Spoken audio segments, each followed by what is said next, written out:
প্রিয় শিক্ষার্থীরা, আশা করি তোমরা ভালো আছো। কেএইচ একাডেমির পক্ষ থেকে তোমাদের সবাইকে স্বাগত জানিয়ে শুরু করছি আমাদের আজকের আলোচনা। আমাদের আজকের আলোচনার বিষয় হচ্ছে পৌরনীতি ও সুশাসন প্রথম পত্রের প্রথম অধ্যায় থেকে।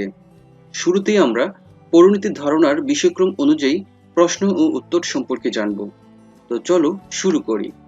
আমাদের প্রথম প্রশ্ন, সিভিক্স শব্দটির উৎপত্তি হয়েছে ল্যাটিন ভাষা থেকে। ২ নম্বর প্রশ্ন, পৌরনীতি কথাটি ব্যবহার করা হয় দুটি অর্থে। ১ নম্বর সংকীর্ণ অর্থে, ২ নম্বর ব্যাপক অর্থে।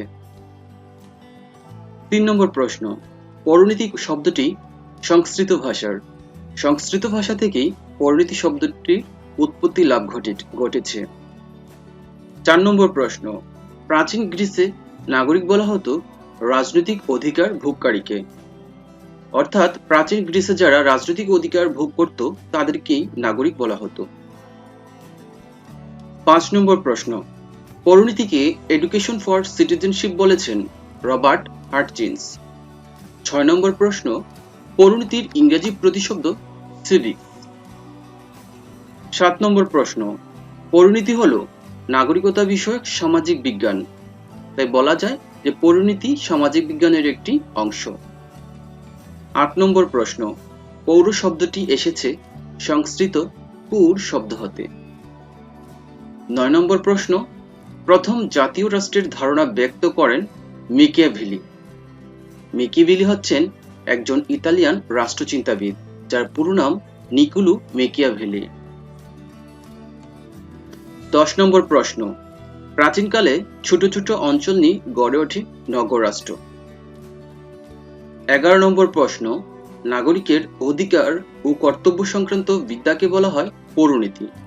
আরেকটি ভাষায় পৌরনীতি হলো যে নাগরিকের অতীত, ইতিহাস, বর্তমান, ভবিষ্যৎ, স্থানীয়, জাতীয়, আন্তর্জাতিক এবং মানবতার সাথে জড়িত সকল প্রশ্ন নিয়ে যে শাস্ত্র আলোচনা করে তাকে পৌরনীতি বলে। ১২ নম্বর প্রশ্ন, পলিটেস ও পোলিস এসেছে গ্রিক ভাষা থেকে।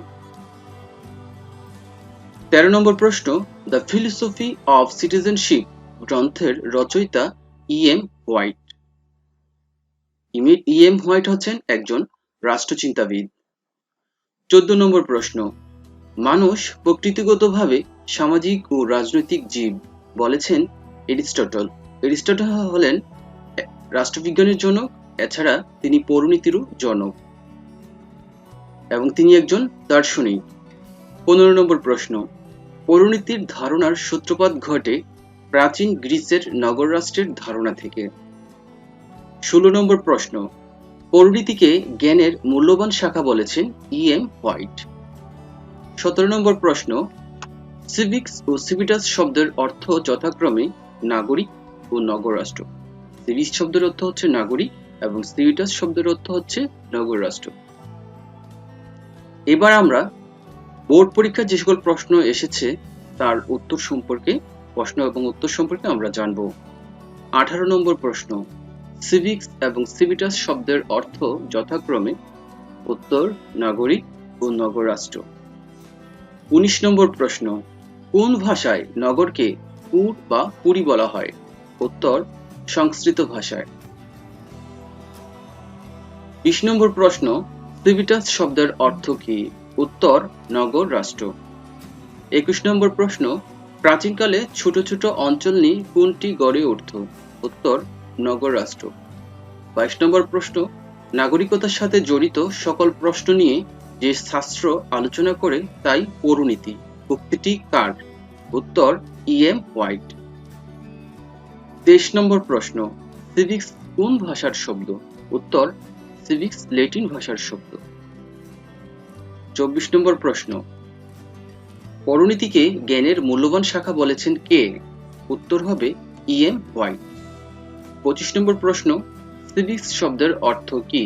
উত্তর নাগরিক। সিভিক্স শব্দের অর্থ নাগরিক। ২৬ নম্বর প্রশ্ন, নাগরিকতার সাথে জড়িত সকল প্রশ্ন নিয়ে যে শাস্ত্র আলোচনা করে তাকে পৌরনীতি বলে। সংজ্ঞাটি কার প্রদত্ত? উত্তর ইএম হোয়াইট।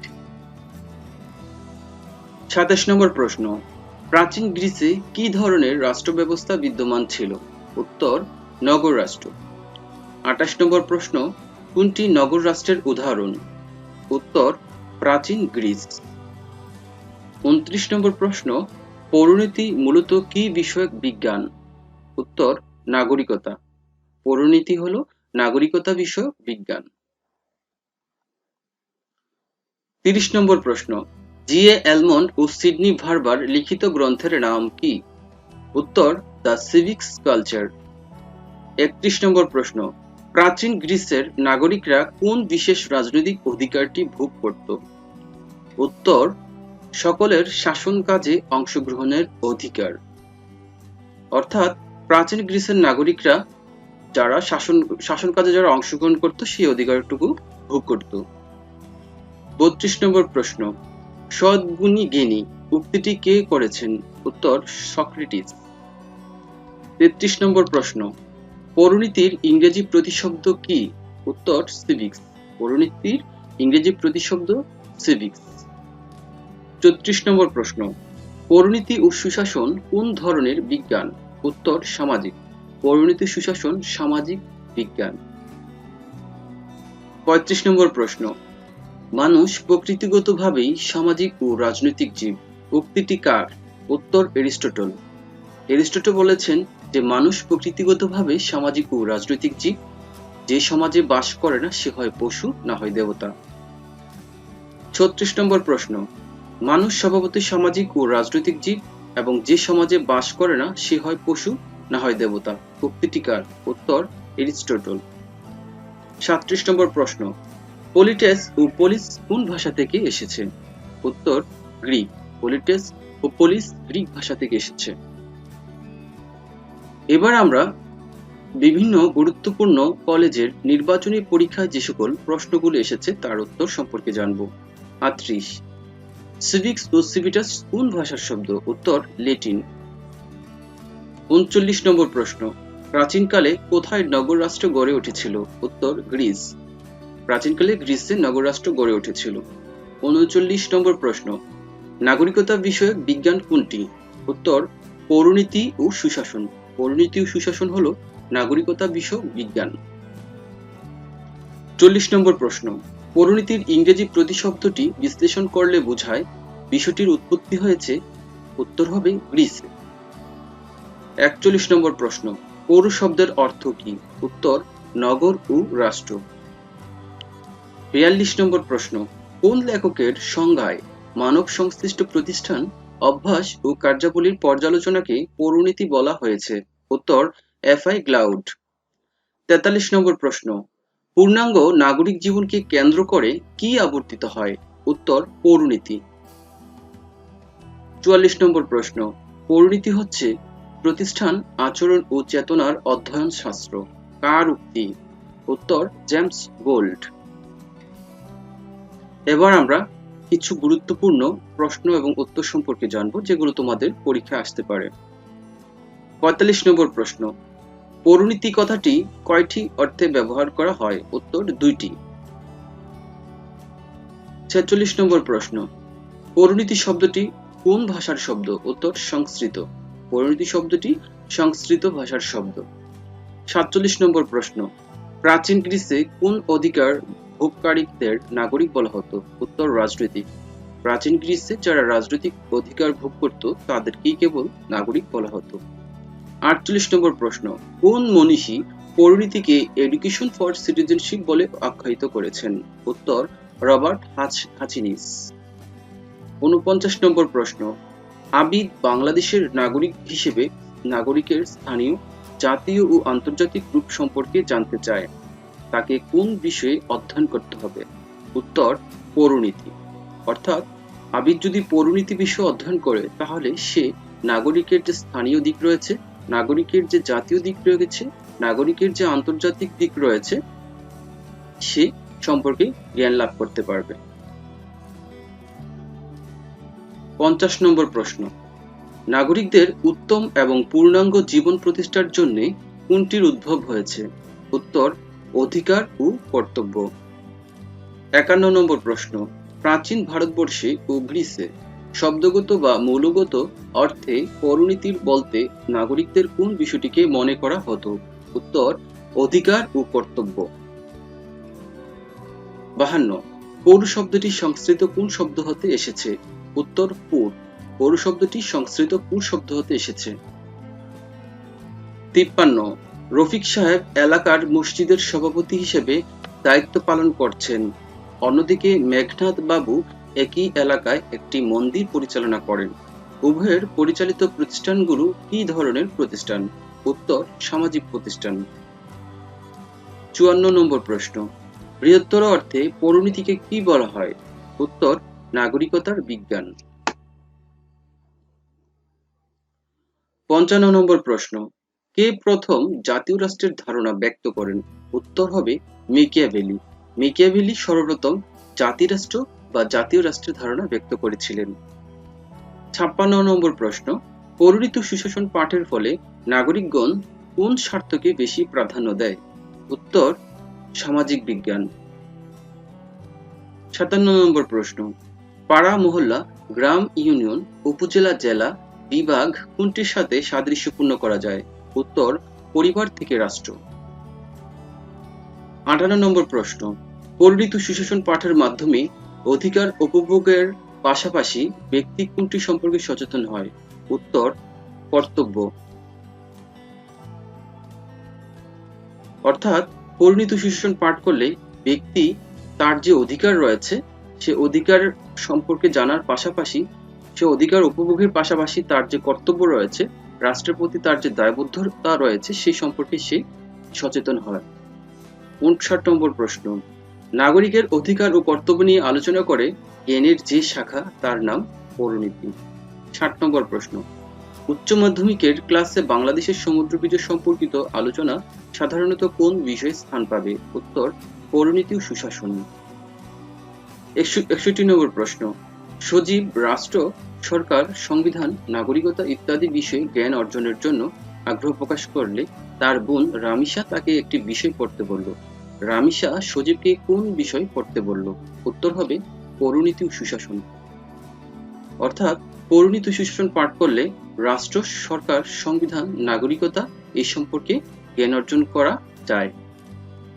62 নম্বর প্রশ্ন, প্রাচীন গ্রিসের নগররাষ্ট্রের ধারণা থেকে কোন শাস্ত্রের ধারণার সূত্রপাত হয়? উত্তর, পৌরনীতি। 63 নম্বর প্রশ্ন, প্রাচীন গ্রিসের অ্যাথেন্স নগররাষ্ট্রের জেনোফেন ছিলেন বিখ্যাত দার্শনিক। তিনি সম্ভ্রান্ত বংশীয় ছিলেন এবং রাষ্ট্র পরিচালনায় অংশ নিতেন। তার পরিচয় কি ছিল? উত্তর, নাগরিক। 64 নম্বর প্রশ্ন, ক্লাসে শিক্ষক পৌরনীতি সম্পর্কে বোঝাতে গিয়ে বলেন, নাগরিকতার সাথে জড়িত যত কিছু আছে সবকিছু নিয়েই পৌরনীতি আলোচনা করেন। এই বক্তব্যে কোন দার্শনিকের সংজ্ঞার প্রতিফলন ঘটেছে? উত্তর, E.M. হোয়াইট। এবার আমরা অভিন্ন সমাপ্তিসূচক প্রশ্ন উত্তর সম্পর্কে জানব। 65 নম্বর প্রশ্ন, পৌরনীতি সুশাসনের লক্ষ্য হতে পারে নাগরিক সচেতনতা বৃদ্ধি, অপশন 2 রাজনৈতিক প্রতিষ্ঠান সম্পর্কে জ্ঞান অর্জন, অপশন 3 গণতান্ত্রিক প্রবণতা সৃষ্টি। নিচের কোনটি সঠিক? এখানে 4টি অপশন দেওয়া আছে, ক, খ, গ এবং ঘ। সঠিক উত্তর হবে ঘ, 1, 2 ও 3। অর্থাৎ পৌরনীতি সুশাসনের লক্ষ্য হতে পারে নাগরিক সচেতনতা সৃষ্টি, রাজনৈতিক প্রতিষ্ঠান সম্পর্কে জ্ঞান অর্জন এবং গণতান্ত্রিক প্রবণতা সৃষ্টি। 66 নম্বর প্রশ্ন, নাগরিকতার যে রূপটি পৌরনীতির মূল আলোচ্য বিষয়। অপশন 1 স্থানীয়, অপশন 2 জাতীয়, অপশন 3 আন্তর্জাতিক। নিচের কোনটি সঠিক? এখানে 4টি অপশন দেওয়া রয়েছে। সঠিক উত্তরটি হবে ঘ, 1, 2 ও 3। নাগরিকতার যে রূপটি পৌরনীতির মূল আলোচ্য বিষয় তার মধ্যে স্থানীয়, জাতীয় এবং আন্তর্জাতিক এই 3টি দিকই কিন্তু রয়েছে। 67 নম্বর প্রশ্ন, পৌরনীতি সুশাসন আলোচনা করে নাগরিকের অপশন 1 সামাজিক কার্যকলাপ নিয়ে, অপশন 2 রাজনৈতিক কার্যকলাপ নিয়ে, অপশন 3 সাংস্কৃতিক কার্যকলাপ নিয়ে। নিচের কোনটি সঠিক? এখানে 4টি অপশন দেওয়া আছে। সঠিক উত্তর হবে ঘ, 1, 2 ও 3। পৌরনীতি সুশাসন আলোচনা করে নাগরিকের সামাজিক যে কাজকর্মগুলো আছে সে সম্পর্কে, এছাড়া রাজনৈতিক যে কার্যকলাপগুলো আছে সে সম্পর্কে, এছাড়া সাংস্কৃতিক যে কার্যকলাপ আছে সেই নিয়েও পৌরনীতি আলোচনা করে থাকে। 68 নম্বর প্রশ্ন, যুগোস্লাভিয়ার স্বৈরাচারী শাসকদের হাত থেকে নিষ্কৃতি পাবার লক্ষ্যে নতুন রাষ্ট্র হিসেবে জন্ম নেয় কোসোভো। পৌরনীতি ও সুশাসনের দৃষ্টিকোণ থেকে রাষ্ট্রটি প্রতিষ্ঠার উদ্দেশ্য ছিল অপশন এ উত্তম নাগরিক জীবন প্রতিষ্ঠা, অপশন 2 পূর্ণাঙ্গ নাগরিক জীবন প্রতিষ্ঠা, অপশন 3 নাগরিক অধিকার প্রতিষ্ঠা। নিচের কোনটি সঠিক? এখানে 4টি অপশন দেওয়া রয়েছে। সঠিক উত্তরটি হবে ঘ 1, 2 ও 3। উত্তম নাগরিক জীবন প্রতিষ্ঠা, পূর্ণাঙ্গ নাগরিক জীবন প্রতিষ্ঠা এবং নাগরিক অধিকার প্রতিষ্ঠা। 69 নম্বর প্রশ্ন, পৌরনীতি অধ্যয়নের মাধ্যমে নাগরিকগণ জানতে পারবে অপশন 1 রাষ্ট্রের অতীত ও বর্তমান রূপ সম্পর্কে, অপশন 2 প্রত্যক্ষ পরোক্ষ গণতন্ত্র সম্পর্কে, অপশন 3 উৎপাদনের অতীত ও বর্তমান রূপ সম্পর্কে। নিচের কোনটি সঠিক? এখানে 4টি অপশন দেওয়া রয়েছে। সঠিক উত্তরটি হবে ঘ 1, 2 ও 3। রাষ্ট্রের অতীত ও বর্তমান রূপ সম্পর্কে নাগরিকগণ জানতে পারবে, প্রত্যক্ষ পরোক্ষ গণতন্ত্র সম্পর্কে জানতে পারবে, ছাড়া উৎপাদনের অতীত ও বর্তমান রূপ সম্পর্কে নাগরিকগণ জানতে পারবে যদি তারা পৌরনীতি অধ্যয়ন করে থাকে। 70 নম্বর প্রশ্ন, প্রাচীন গ্রিসের অ্যাথেন্স ও স্পার্টা নগররাষ্ট্রের নাগরিকগণ রাষ্ট্রীয় কাজে অংশগ্রহণ করত। অপশন 1 প্রত্যক্ষ বা সরাসরি, অপশন 2 তারা সংখ্যায় কম ছিল, অপশন 3 নির্বাচিত প্রতিনিধি প্রেরণের মাধ্যমে। নিচের কোনটি সঠিক? এখানে 4টি অপশন দেওয়া আছে। সঠিক উত্তরটি হবে ক 1 ও 2। অর্থাৎ প্রাচীন গ্রিসের অ্যাথেন্স ও স্পার্টা নগররাষ্ট্রের নাগরিকগণ রাষ্ট্রীয় কার্যে অংশগ্রহণ করত, প্রত্যক্ষ বা সরাসরি অংশগ্রহণ করত, এছাড়া তারা কি সংখ্যায় কম ছিল। তো এই ছিল আমাদের আজকের আলোচনা। আমাদের ক্লাসটি যদি ভালো লেগে থাকে তোমরা অবশ্যই আমাদের চ্যানেলটি সাবস্ক্রাইব করবে, আমাদের সাথেই থাকবে।